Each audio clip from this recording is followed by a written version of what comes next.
The secret meeting that stopped a hip-hop war. DMX and Method Man met at 3 a.m. in a diner. What they decided saved lives. Manhattan, New York. November 1998.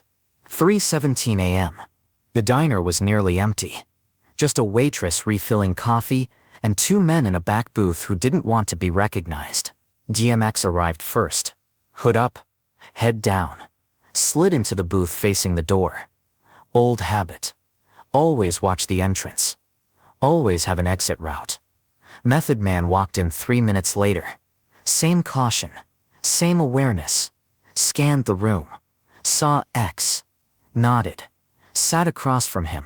They didn't speak immediately. Just sat there. Two of hip-hop's realest, Tang and Ruff Ryders.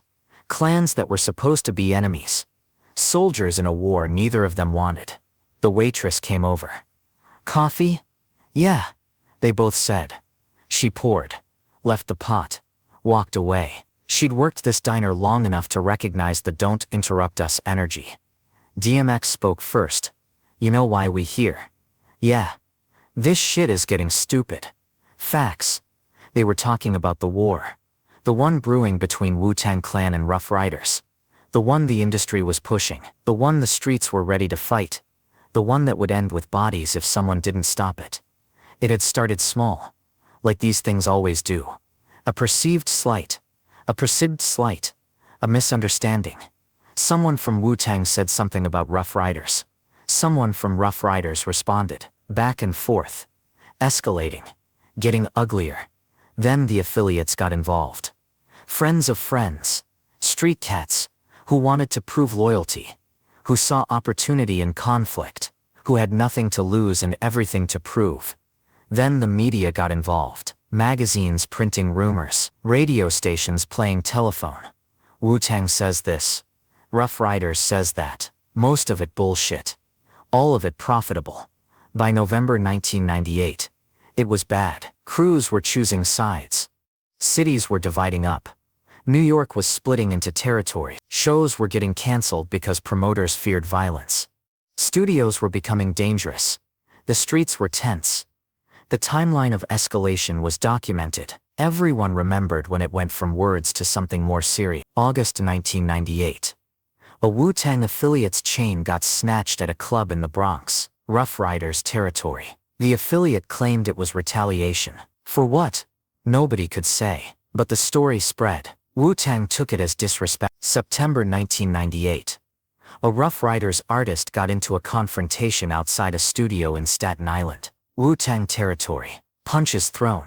Nothing major, but enough to make people think this was escalating. October 1998. The real turning point. A Wu-Tang show in Manhattan got disrupted. Someone later claimed to be Ruff Ryders affiliates, but never confirmed started a fight in the crowd. The show got shut down. Police came.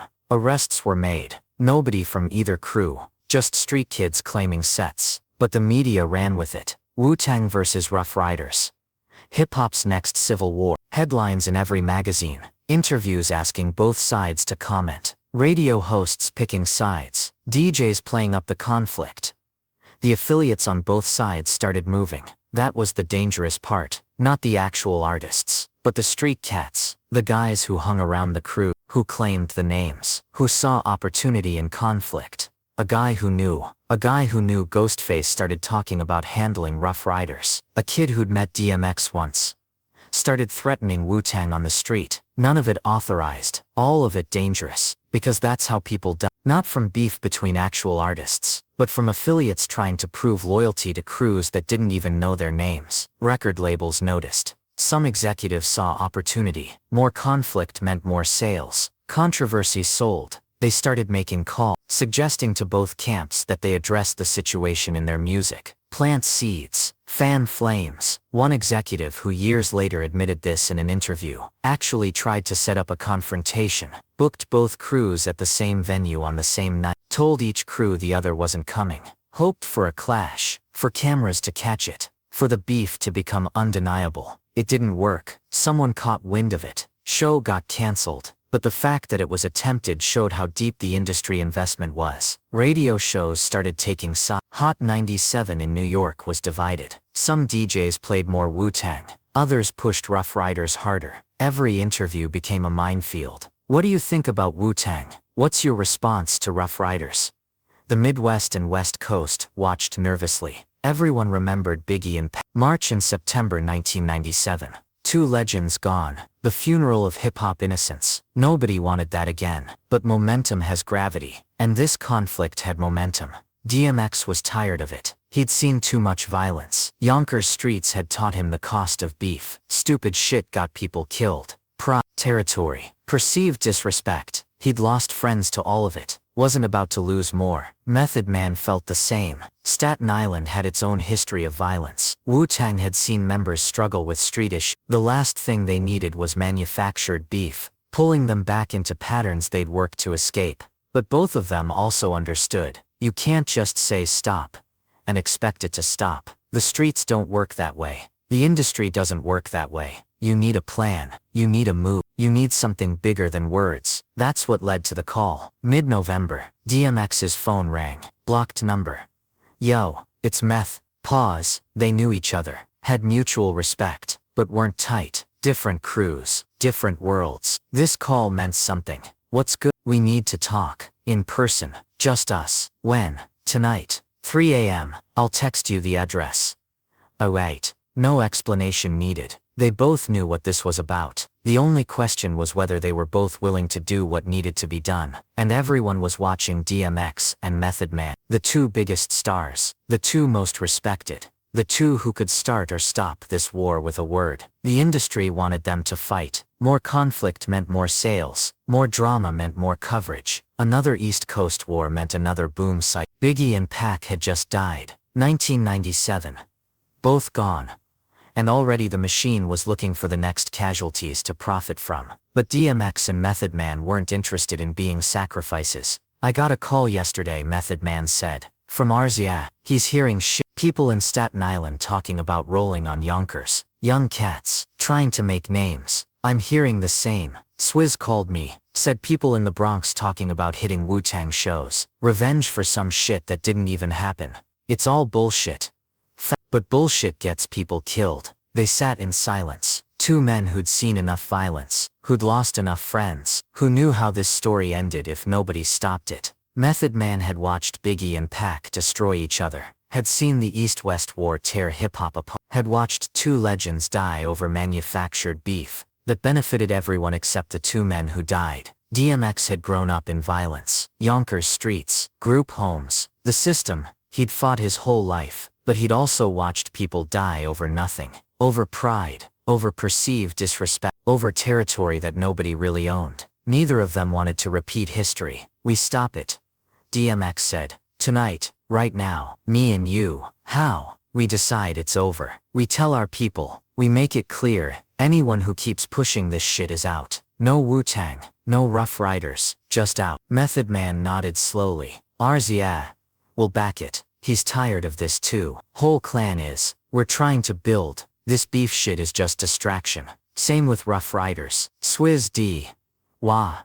They wanna make music. Wanna grow the brand. Can't do that if we're at war. But the streets won't care about what we want. Streets got their own logic. Then we give the streets something else to care about. We show up together. Wu-Tang and Rough Ryders. Same stage. Same show. Make it impossible to beef. When? Soon as possible. Before someone gets before this becomes real. Method Man thought about it. The risk, the statement, the power of that image. Wu-Tang and Rough Ryders unified when everyone expected war. December, he said. There's a show at the Apollo. Big holiday concert. We put both crews on the bill. Perform together. Show the streets and the industry that there's no beef. And if people still try to push it, then we shut them down. Publicly. Anyone who claims Wu-Tang or Rough Ryders and still tries to start shit gets disowned. No protection, no affiliation. They own. DMX extended his hand across the table. Method Man took it. They shook, hard. The kind of grip that means something.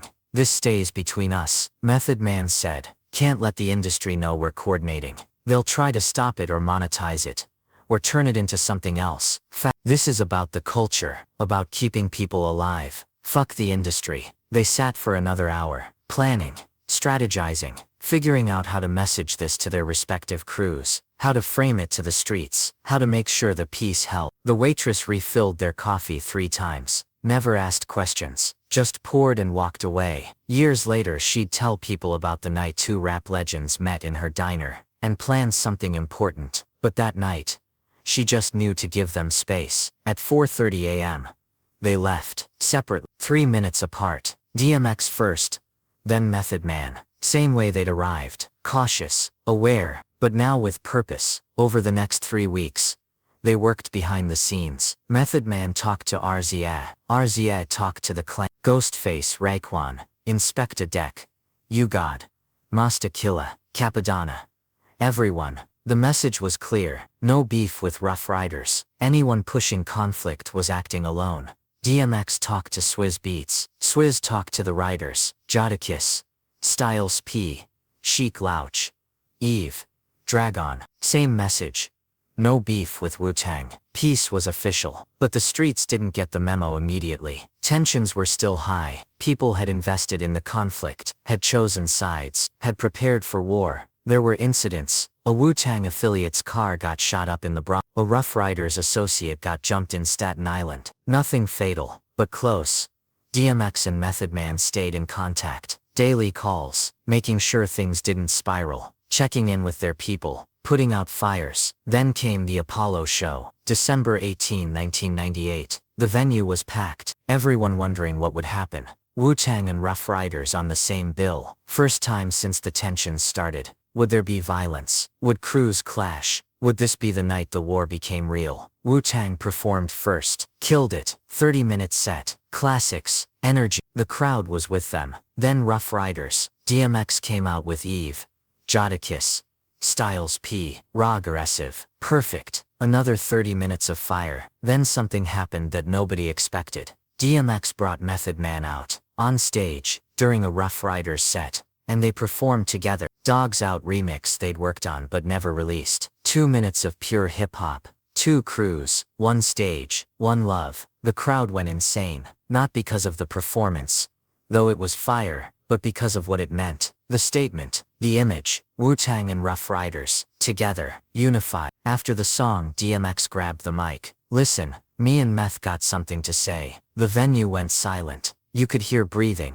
There's been a lot of talk, a lot of bullshit about Wu-Tang and Rough Riders beefing, about us being enemies, about some war. Method Man took the mic.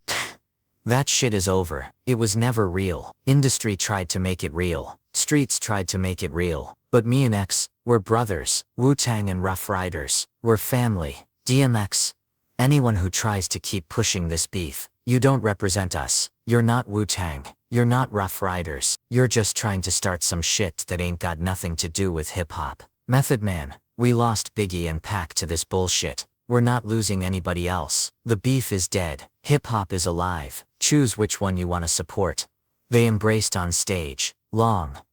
The kind of hug that communicates without words. Then RZA came out. Then Ghostface. Then the whole Wu-Tang Clan. Then the rest of Rough Riders. 2 full crews on 1 stage. Apollo Theater, December 1998. The night the war ended before it really started. The image was captured by photographer, published in every hip-hop magazine, played on every video show, became iconic, became proof, became the moment when peace was chosen over profit. The streets got the message. If DMX and Method Man said it was over, it was over. If Wu-Tang and Rough Riders were unified, there was no war to fight. The affiliates backed down. The young cats found other ways to make names. The promoters started booking both crews again, but it wasn't immediate. The next few weeks required work. There were holdouts, street cats who'd invested emotionally in the beef, who'd chosen sides publicly, who felt stupid backing down now. DMX and Method Man had to address them directly. A week after the Apollo show, DMX went to the Bronx, to a spot where Rough Riders affiliates hung out. He walked in, no security, just him.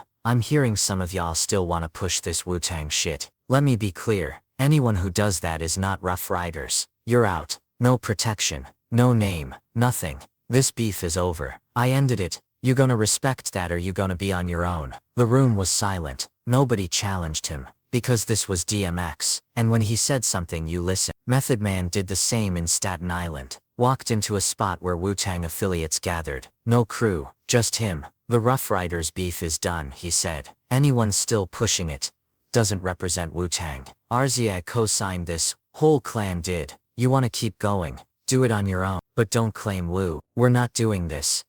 Message received. Within 2 weeks the street-level tension was gone. Kids stopped claiming the beef. Affiliates stopped posturing. The war everyone expected just evaporated. The industry was furious but couldn't say so publicly. Magazines that had planned Wu-Tang versus Ruff Ryders cover stories had to pivot. Radio shows that had hyped the conflict looked foolish. Record executives who'd positioned their artists around the beef had to adjust strategy. One executive was overheard at an industry party saying DMX and Method Man just cost us millions in potential sales. He meant it as criticism, but everyone who heard it knew that was exactly the point. Hip-hop media started covering the piece instead. Articles about the new model of conflict resolution, pieces analyzing what DMX and Method Man had done, and why it mattered, comparisons to Biggie and Pac. What could have been if someone had stepped in. The Apollo performance was dissected, frame by frame. The embrace, the words spoken, the full cruise on stage. Music video directors studied it. Photographers published coffee table books featuring images from that night. The moment became iconic. Other crews took notice. When tensions started brewing between different camps, people would reference the Apollo show. Handle it like X and Meth did. It became shorthand for de-escalation, for choosing peace. In January 1999, DMX and Method Man did a joint interview for XXL magazine, the first time they'd publicly discussed what happened. Interviewer: so the Wu-Tang Ruff Ryders beef, was it ever real? Method Man: nah, it was industry bullshit. Streets picked it up, media amplified it, but me and X, we weren't into it, so we shut it down. DMX: we had a conversation, private. We decided we weren't doing this, and we made it clear to everyone else. Interviewer: what was that conversation like? DMX: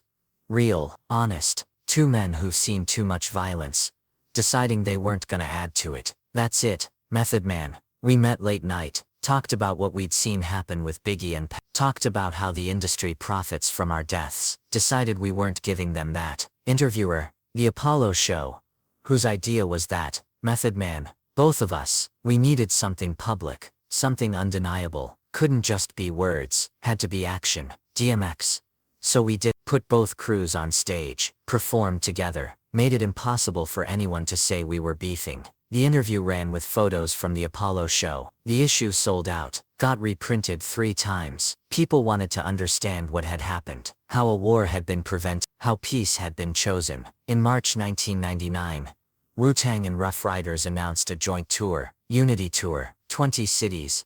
Both crews performing, sometimes together, sometimes separately, but always showing this is what hip-hop can be. The tour was successful, not just financially though it sold well, but culturally. Every city they went to the message was the same. Peace is possible, unity is strength, hip-hop is bigger than beef. Young artists on the come-up watched and learned. This was a different model, not the battle rap, diss track beef, for sales model, but the collaboration, unity rising together model. Producers started working across camps. Wu-Tang producers on Ruff Ryders tracks, Ruff Ryders producers on Wu-Tang albums. Cross-pollination that created new sounds, new possibility. The beef that didn't happen became more famous than most beefs that did, because it represented something that change was possible, that artists could choose different, that the cycle could be broken. In 2002, DMX was at the peak of his fame, doing press for a new album. A journalist asked him,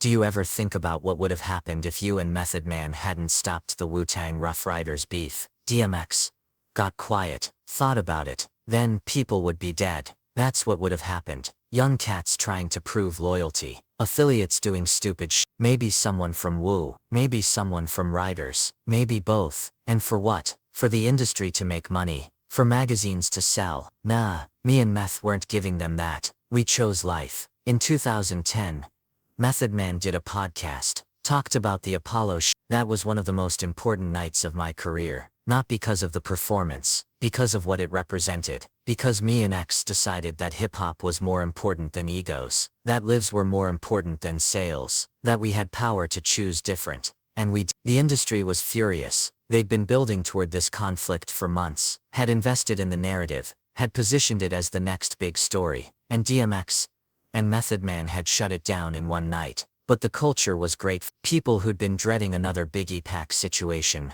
breathed easier. Shows became safe again. Studios opened up. New York stopped being a war zone. Years later, people would talk about that Apollo show, about the night DMX and Method Man chose, about the 3 a.m. diner meeting that changed everything, about the secret coordination that saved lives. In 2003, Method Man gave an interview about it. Me and X met at a diner, late night, just us, and we decided we weren't gonna let what happened to Biggie and Pac happen to us. We weren't gonna let the industry or the streets turn us into enemies, so we stopped it. Simple as that. In 2006, DMX talked about it on a podcast. The industry wanted us to beef. Streets were ready to go to war. But me and Meth said no. We had that conversation at like 3 in the morning. We decided we were bigger than the bullshit, and we shut it down. The diner became legendary. Hip-hop heads debated which one it was. Some said it was in Midtown. Others said Hell's Kitchen. A few said it was in Brooklyn.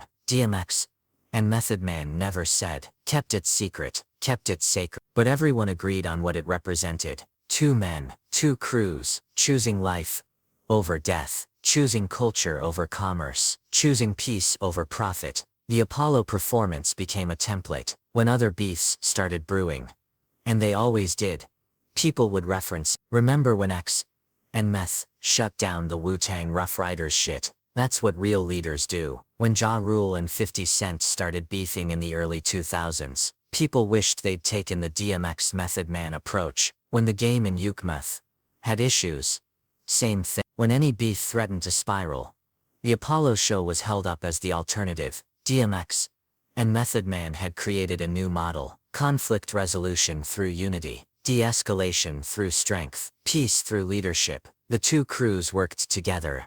After Wu-Tang artists on Rough Ryders albums, Rough Ryders artists on Wu-Tang projects, tours together, shows together, a genuine alliance built on that 3 a.m. conversation. And that December night, in 2015, when DMX was in prison, Method Man visited. They talked about that diner meeting, about the Apollo show, about the war they prevented. How many lives you think we saved? DMX asked. Can't count it. Method Man said. But we saved them. That's what matters. You ever regret it? Industry probably would have made us both richer if we beefed. Nah. I got enough money. I don't got enough friends to be losing them over bullshit beef. We did the right thing. Facts. When DMX died in April 2021, Method Man spoke at the funeral, in front of thousands at Barclays Center, and he told the story. 1998, 3 in the morning, a diner in Manhattan. Me and X met up. The industry was pushing us toward war. Wu-Tang vs.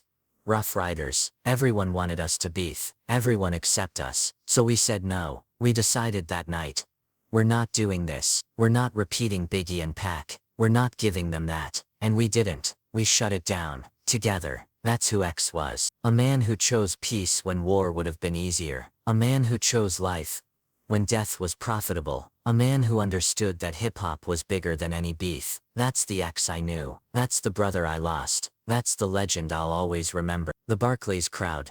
20,000 people stood in silence, processing, understanding. Many of them didn't know the story, didn't know about the diner, didn't know about the secret coordination, didn't know how close hip-hop came to another civil war. But now they knew. Now the story was public. Now the legend was complete. After the funeral, Ryders talked to the media. That Apollo show was a turning point, not just for Wu-Tang and Rough Ryders, for all of hip-hop. X and Meth showed us that we didn't have to destroy each other, that we could build instead of tear down, that peace was possible. That's X's legacy, not just his music, his wisdom, his courage to choose different. Swizz Beatz, DMX's longtime producer and friend, posted on Instagram, the diner meeting, the Apollo show, the peace we built. That was it. Always thinking about the culture, always protecting people, always choosing life. We almost went to war in '98. X stopped it. How many people are alive right now? Because of that decision. How many careers happened?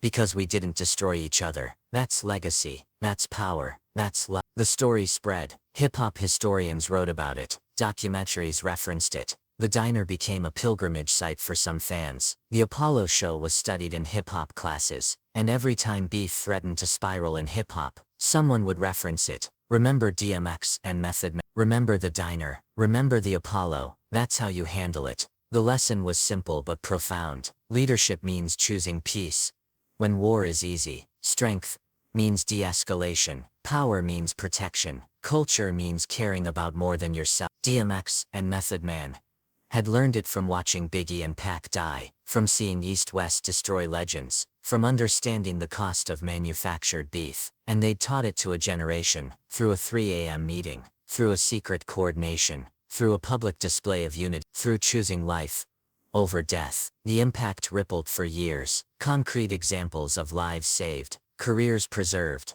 culture protected. In 2000, when tensions started between Cash Money and No Limit, two Southern powerhouses, people referenced the Apollo show. Master P and Birdman had a conversation, private, away from cameras, squashed potential beef. Before it started, we saw what X and Meth did. Master P said later, that's the mod. In 2001, when Nice and Jay-Z were heading toward violent confrontation, not just lyrical but street-level tension building, people from both camps cited the Wu-Tang Rough Ryders.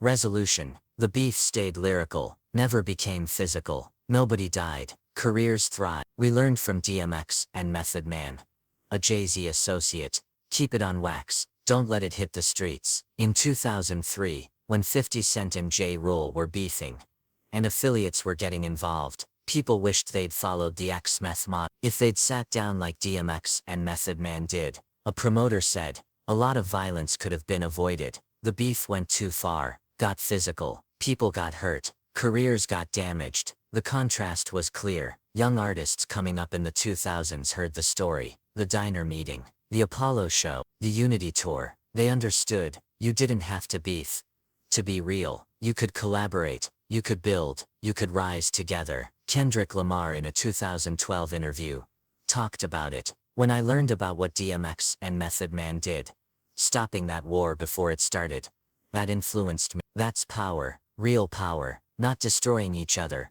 but protecting each other. J. Cole referenced it in a 2015 song, lyrics about the diner where the war ended, before it started, before the bullets, before the funerals.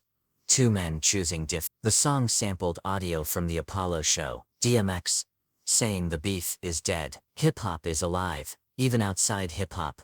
The story had impact. A gang intervention specialist in Chicago used it as a teaching tool. I show young men that video, DMX and Method Man on stage at the Apollo. Two powerful crews, could have destroyed each other, chose unity instead. Then I ask, if they can do it, why can't you? A high school in Brooklyn made it part of their conflict resolution curriculum. Teachers showed the Apollo footage, discussed the diner meeting, had students analyze the decision-making. What would you have done? Why did it work? What does this teach about leadership? The waitress from the diner did eventually tell her story. In 2018, 20 years later, she gave an interview to a hip-hop. I knew something important was happening. Two men, late at night, looking serious. I gave them space, kept the coffee coming, didn't ask questions. Found out years later what that conversation was about, what it prevented. I'm proud I was there, proud I gave them that space. The podcast tried to get her to reveal which diner. She refused. Some things should stay sacred.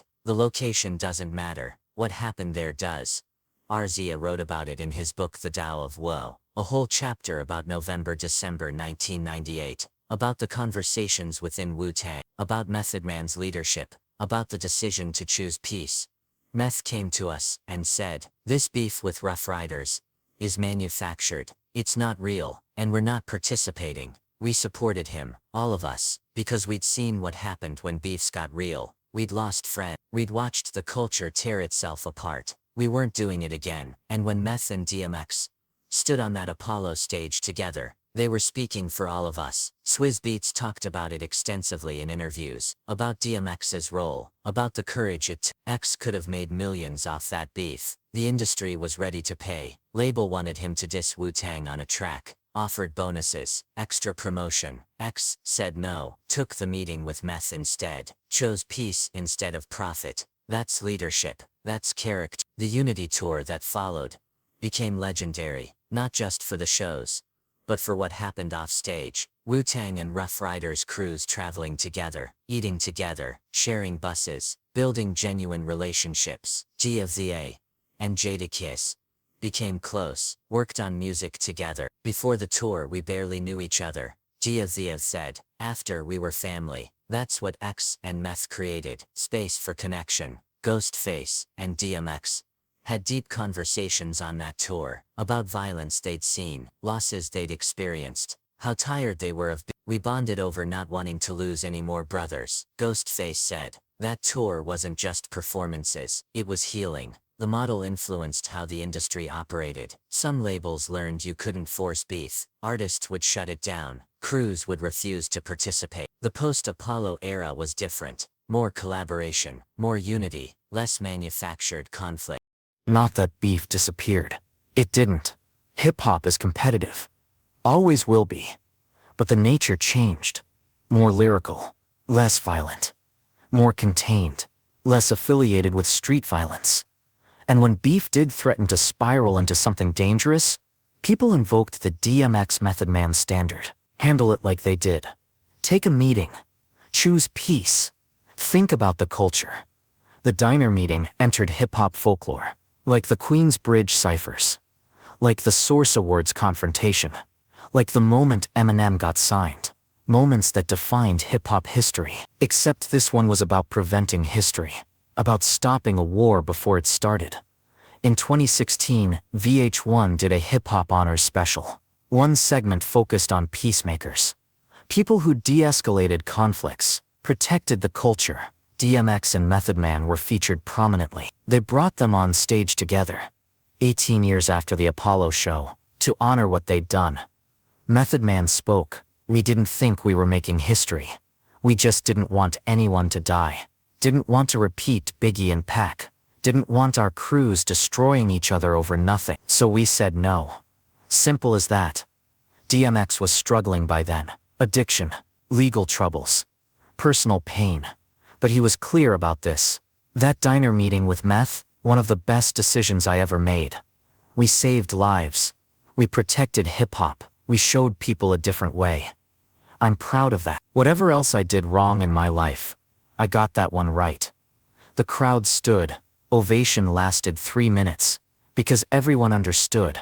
These two men had changed the trajectory of hip-hop, had shown that peace was possible, that leadership mattered, that artists had power to choose different. That's the story nobody talks about. The war that didn't happen, the violence that was prevented, the lives that were saved.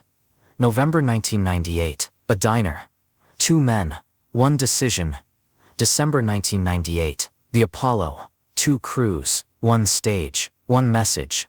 Peace. 23 years later, Barclays Center. A funeral, a story finally told in full, a legacy properly honored. DMX and Method Man, Wu-Tang and Ruff Ryders, the secret meeting that stopped a hip-hop war. Not with violence, with conversation. Not with destruction, with unity. Not with death, with life. That's real power. That's real leadership. That's real hip-hop. The end.